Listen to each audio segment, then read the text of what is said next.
Salve, salve meus amigos vascaínos espalhados aqui de norte a sul do nosso país. Sejam todos muito bem-vindos aqui no nosso canal Vascaíno desde sempre. Eu me chamo Álvaro Silva. Tamo junto, é claro, para mais um conteúdo, mais um vídeo nessa manhã, nessa madrugada de segunda-feira. Meus amigos, segunda-feira, já no início desse mês de novembro, reta final de campeonato brasileiro. As equipes aí já estão alvejando, né, os seus objetivos, à medida a qual vai se aproximando o término da temporada 2024. Tivemos inclusive jogos nesse fim de semana da 32ª rodada. Tivemos aí ontem jogo da final da Copa do Brasil. O Urubu acabou saindo na frente lá diante o Galo Mineiro. Vamos ter que secar o Urubu na semana que vem para o Galo Mineiro reverter essa situação. Mas voltando aqui, só abrir esse parêntese, voltando aqui ao assunto que é falando de Vasco, né, meus amigos? Olha só, vou abordar algum assunto aqui se tratando da SAF, né?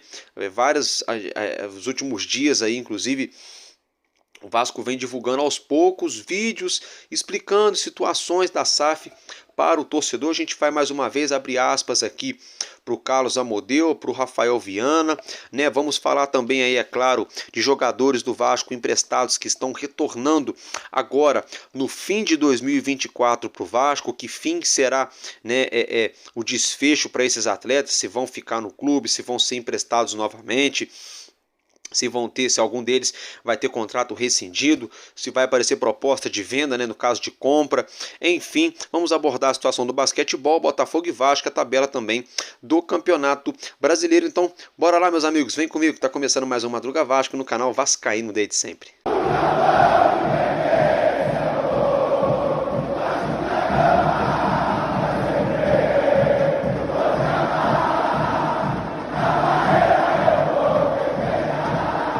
Bom, meus amigos, então é o seguinte, logo de cara, se tratando da SAF do nosso clube, quero falar com vocês, né, abrir aspas aí primeiramente para o Rafael Viana e depois aí para o Carlos Amodeu, enfim, e vice-versa, né, para o CFO, né, o diretor financeiro da SAF do Vasco, e o CEO, né, o diretor-geral da SAF do nosso gigante da colina. Então acompanhem, né, essas duas sonoras que a gente separou para vocês da Vasco TV. Eu peguei do YouTube mesmo, da Vasco TV. Você que tiver com dúvida e coisa e tal, entra lá também no canal da Vasco TV, tá lá o vídeo também da mesma forma e tire as suas próprias conclusões. Mas então, dito isso, vou tentar colocar para vocês, caso a gente tome algum direito autoral, o conteúdo vai sumir. Do contrário, assistam que a gente já volta para dar continuidade.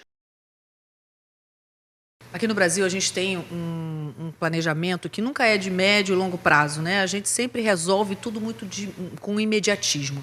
Com a chegada dessa reestruturação em vários clubes, a gente viu processos muito bem sucedidos. Que clube você apontaria que fez um processo e que deu certo?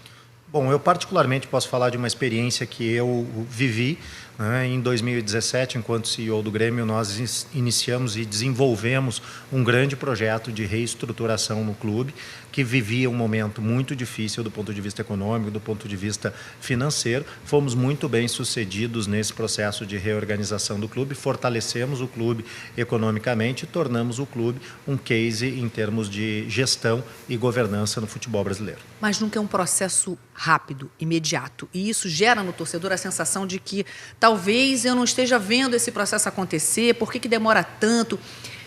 O que pode ser feito para talvez facilitar, ou o que foi feito para dar certo, para funcionar? O torcedor não consegue ver esse processo acontecer, né? É tão difícil isso. De fato, um projeto de reestruturação, como a gente diz, é uma maratona e não uma corrida de 100 metros. Os resultados, eles são perseguidos progressivamente, são obtidos progressivamente.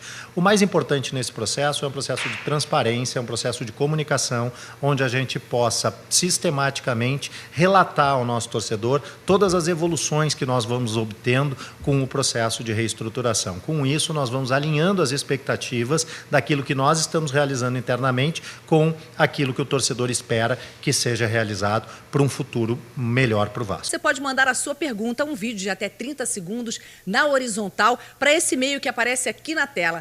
Hoje, na série de entrevistas sobre assim como o processo de reestruturação.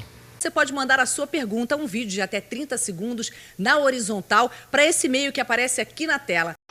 Meus amigos, então como vocês observaram, né, o Rafael Viana ali, né, o Carlos Amodeu, eles falaram sobre ter um limite de gastos, né, de investimento para a pasta do futebol, e também foi falado uma situação de um processo lento e demoroso, né, que é um processo da reestruturação. Como assim, Álvaro Silva? Gente, vamos usar o exemplo de uma construção. Você tem uma casa aonde muito grande, muito bonita, mas as estruturas dela já estão ruindo, né? Por mal construção, por mau uso, por despreparo de quem de repente conduziu as obras, né?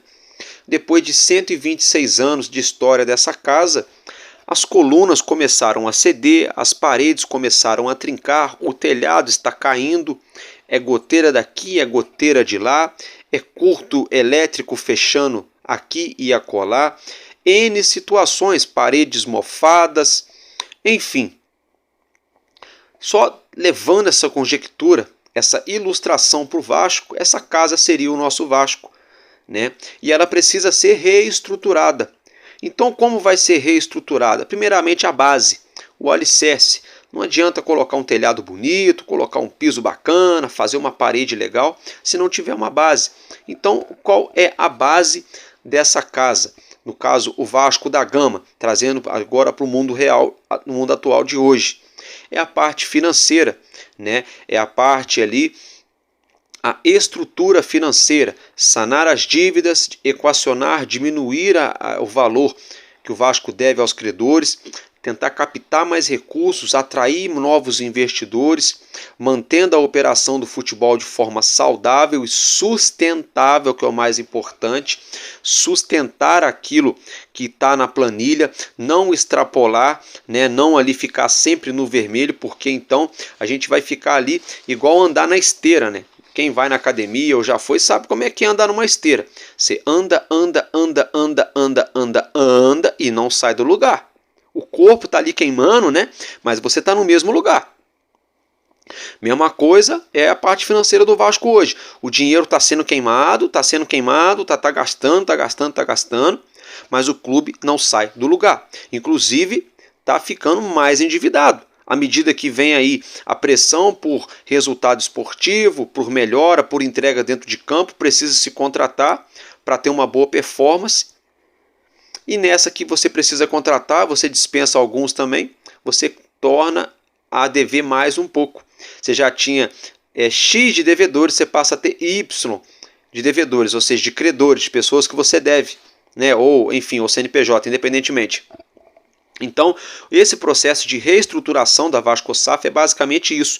É o alicerce, é o pavimento, é preparar o caminho para daqui a pouco, sei lá, 1 ano, 2 anos, 3 anos, a gente ter futuros investidores, um novo estádio, a saúde financeira do clube tranquila, uma espinha dorsal bem montada dentro de campo. Aí sim, aí é hora de ir ao mercado pesado e montar aquele elenco recheado para disputar nas cabeças, para disputar Campeonato Brasileiro, Sul-Americana, Libertadores, Carioca. Se não chegar na final, não vale nem a pena disputar. Copa do Brasil, se não chegar na semifinal, não vale nem a pena disputar. Sabe como é? É tipo isso. É claro que isso tudo requer um processo, requer tempo, e esse processo é o processo ao qual já estamos vivenciando, que é justamente esse processo de reestruturação da nossa SAF. É um processo doloroso, nós torcedores já estamos cansados de ouvir essa narrativa de médio e longo prazo, senão o Vasco vai acabar e piriri, parará e pororó. Porém, todavia, entretanto, em algum momento, alguém tem que fazer isso. E antes agora do que nunca. Ou antes agora do que daqui 5, 10 anos. Porque se a dívida do Vasco hoje está em 1 bilhão mais ou menos, se o Vasco demora mais 5 anos, meus amigos, ela facilmente pode chegar a 1,5 bilhão a 2 bilhões. Vocês já imaginaram? O Vasco construindo um novo São Januário, com o potencial construtivo da prefeitura, e esse estádio não sendo do Vasco daqui 2 ou 3 anos, assim que foi inaugurado, por conta de dívida. Já pensaram nisso? A gente ter, mas não ter. A gente pode jogar o resto da vida no estádio, mas não fica com nenhum real gerado pelo clube, porque os credores vão ficar ali, recebendo a vida inteira. pelo RCE? Já pensaram? Ou penhora? Olha o tamanho da gravidade. Então, por isso que tem que haver sim essa reestruturação. Agora, é claro, né? Quando se fala médio, longo prazo, reestruturar, não significa que vai chegar no ano que vem e vai mandar 20 jogadores embora para contratar tudo de novo. Até porque, se for contratar tudo de novo, vai sair muito mais caro. É mais fácil manter aquilo que você já tem, valoriza aqui, ali, acolá, as peças mais importantes, aqueles que não estão sendo aproveitados pela comissão técnica, né? Ou recebem dispensa ou são emprestados, né?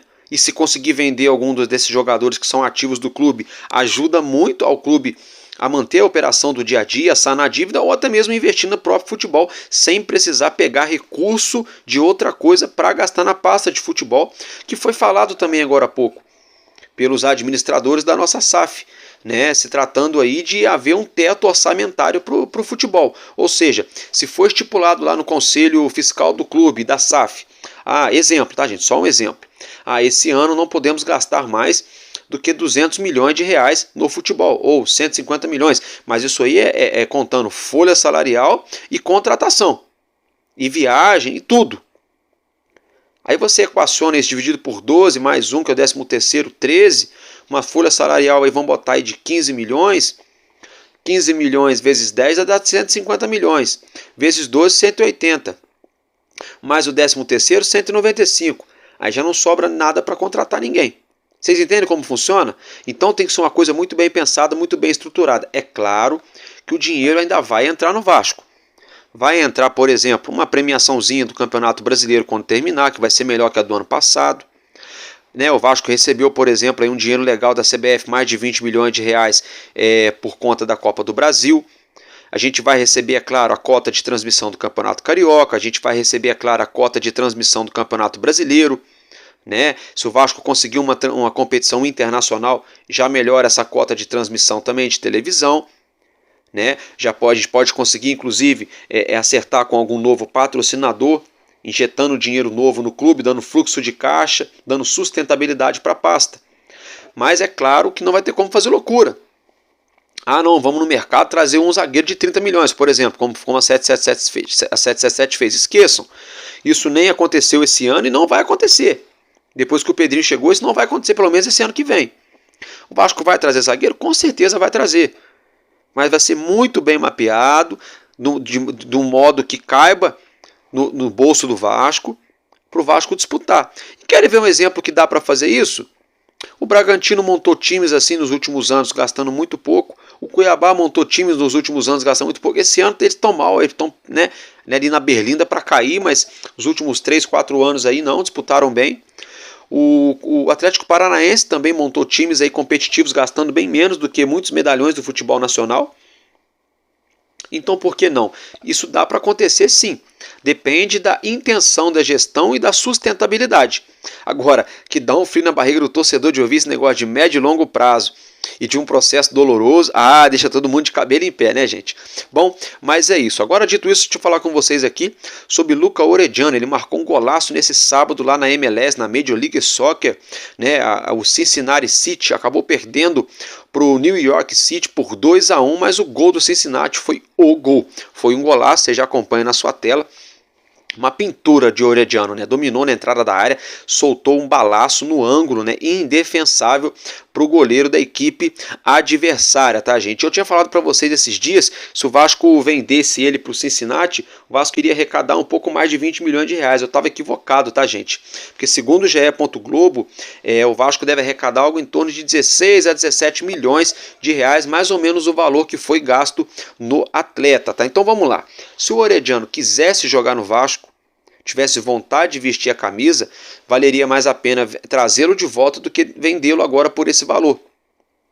Tá? Porque ele faz aqui alguns jogos com a camisa do Vasco e ganha visibilidade, o Vasco pode achar o dobro, o triplo, por exemplo, para algum time da Europa daqui a pouco, na próxima janela do ano que vem. Entenderam como funciona? Agora, se ele não quiser, não compensa, porque aí você vai trazer um cara que não quer estar aqui, ele não vai desempenhar em alto nível, e aí o Vasco não vai conseguir vender em valores altos para o futebol europeu. Aí no final das contas o tiro sai pela culatra. Então acho que muito passa também pela vontade do jogador. Se ele tiver com vontade de voltar para o Vasco, seria bom para o Vasco fazer dinheiro com ele na janela do ano que vem. Agora, sem vontade, é ruim para ele e ruim para o Vasco. Porque aí ele não vai conseguir ser contratado por outro time, porque ele não está com vontade, e o Vasco não consegue vender um ativo para colocar algum dinheiro, né, nos cofres do nosso clube, tá, gente? Essa é a grande real. Agora eu quero falar com vocês sobre o nosso time de basquete. Meus amigos, nosso R10 Score Vasco da Gama entra em quadra, a bola vai subir na noite de hoje às 7h30 da noite, Unifacisa e Vasco, né? O Vasco que se reencontrou com a vitória na última partida pela competição do nosso basquete nacional, e é o seguinte, o nosso Vascão fez um pacote promocional para os 2 jogos que vão acontecer aqui no Rio de Janeiro, que são eles diante a equipe do Caxias e diante a equipe do União Corinthians, né? E olha só, Rafael Paulic convocou você, torcedor, para se fazer presente no ginásio de São Januário. Então veja. Fala galera, Rafa Paulic aqui, passando para convidar vocês para adquirir seu ingresso dos jogos do dia 7 e 9. Todas as informações que você precisa vão estar aqui na descrição do vídeo. A gente conta muito com a torcida de vocês, conta com o apoio de vocês. Valeu, torcida! De bola, né, gente? Nosso R10 Score Vasco da Gama, que nos últimos dias se reencontrou com a vitória. A gente vinha aí de 3 derrotas consecutivas, né? A gente teve uma boa temporada no passado, esse ano começamos muito abaixo das expectativas, né? Mas agora é esfregar as mãos, torcer para que o nosso gigante vença mais essa partida logo mais à noite, às 7h30 da noite, diante o Unifaces. Aí depois teremos 2 jogos aqui no Rio, diante o Caxias e também diante o União Corinthians. Dito isso, agora eu quero falar com vocês do nosso futebol, né, do nosso elenco principal, que o nosso Vasco se prepara no CT Moacir Barbosa, encerra os preparativos, inclusive hoje, no nosso CT, para a partida diante o Botafogo amanhã, nessa próxima terça-feira, às 9h30 da noite, no Newton Santos, no famoso tapetinho. E olha só, no tapetinho, o Vasco tem um ótimo retrospecto, são 3 vitórias e 1 derrota em 4 jogos. Então, por que não, né? Pode ser que dê bom para o nosso Vasco. É claro, o Botafogo aí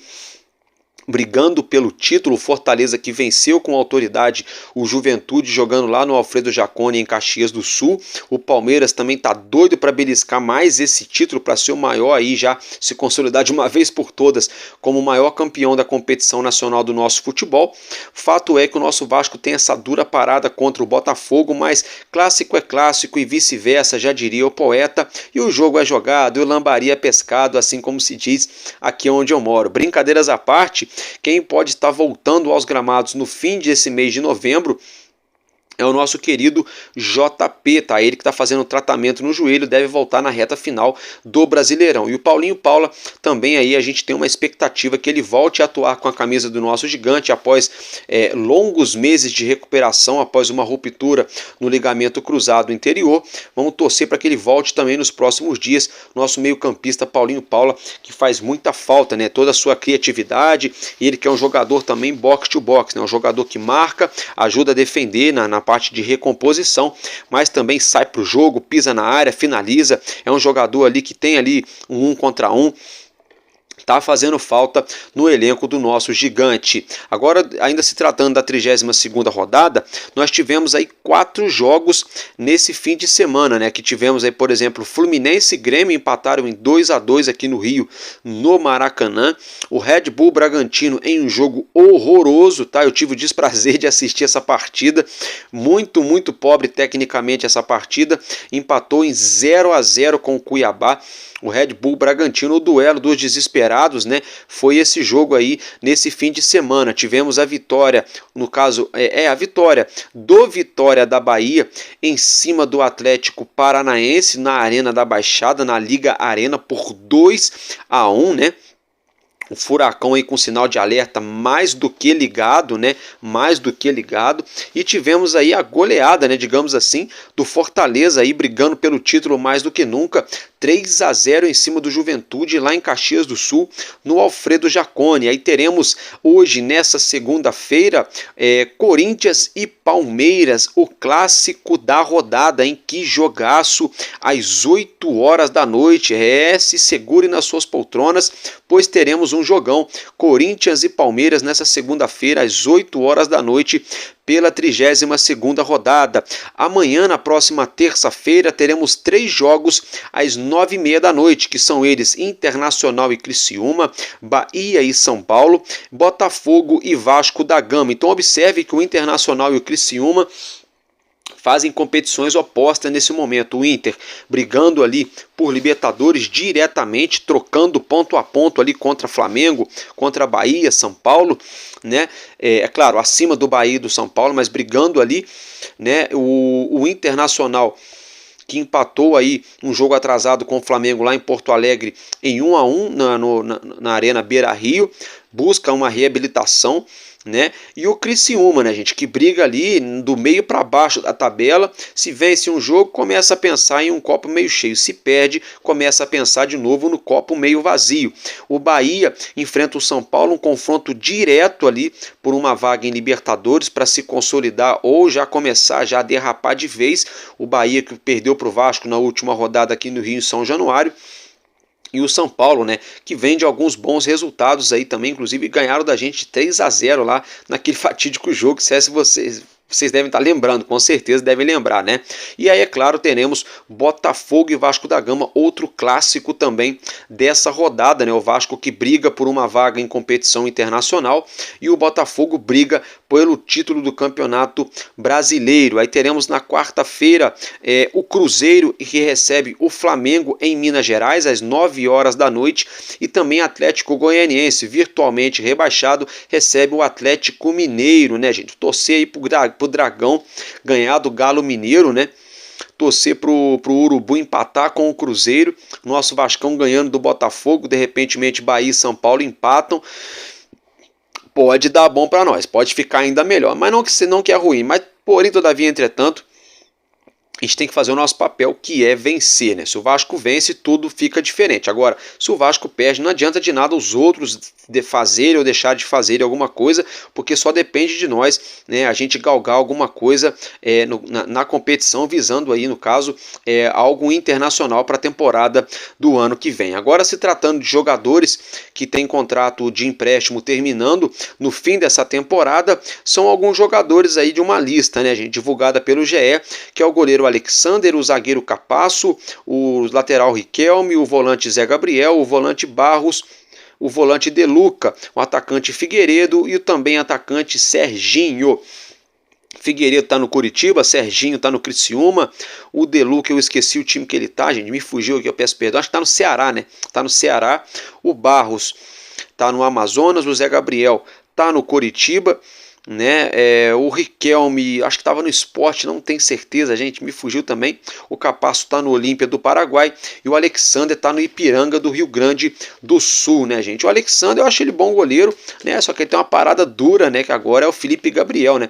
Vem fazendo ótimos jogos no Sub-20, quando tem chance de treinar com ele, com o profissional, vem se saindo bem também. Informação que nós temos de bastidores ali do nosso CT Moacir Barbosa, que o garoto Felipe Gabriel, sempre sendo convocado para as categorias de base da seleção brasileira, vem dando trabalho, mas é um bom jogador também o goleiro Alexander, né, gente? Se tratando do zagueiro Manuel Capasso, é um grande ponto de interrogação. Chegou no Vasco a peso de ouro, não conseguiu se firmar e vem fazendo uma reta final aí honrável com a camisa do Olímpia, né? Há rumores de que o Olímpia pode botar uma proposta na mesa para contratá-lo em definitivo, até porque o Vasco ainda supostamente deve valores referentes à compra de Matias Galarza do próprio Olímpia. Pode acontecer de repente um abatimento ou uma troca. Vamos aguardar. O Riquelme deve retornar ao Vasco, né? Hoje a gente está bem servido de lateral esquerdo. Temos o Piton, o Vitor Luiz e o Leandrinho, né? Acredito eu, minha opinião, a tendência, acho que o Riquelme deve ser emprestado novamente, não sei, pode ser que eu esteja enganado. Zé Gabriel, também acredito que ou deve ser emprestado ou o Vasco talvez rescinda com o atleta. Talvez o Barros, né? Pela boa temporada que ele fez com a camisa do Amazonas, pode ser que ele ganhe uma rodagem de repente aí no início dessa temporada. Vamos ter que aguardar qual vai ser a opção da comissão técnica. O De Luca foi o primeiro foi bom, hein? Primeiro jogador contratado na era Vasco SAF, né? Mas efetivamente um grande ponto de interrogação. Quando teve chance não jogou, mas também não teve sequência, né? Fica difícil também de tecer algum comentário. Lucas Figueiredo começou bem, logo que subiu da base, depois caiu de rendimento vertiginosamente e também não conseguiu desempenhar um bom papel com a camisa do Coritiba. Acho difícil ele permanecer no gigante. E o Serginho também, que ajudou aqui ou acolá, mas não entregou também aquilo que a torcida, a comissão técnica esperava, né? Não sei, vamos ter que aguardar qual será a decisão tomada pela diretoria do Vasco, em comum acordo também com a comissão técnica do nosso gigante. Então, meus amigos, basicamente é isso que eu tinha para trazer para vocês nessa manhã de segunda-feira, nesse Madruga Vasco. Eu vou ficando por aqui.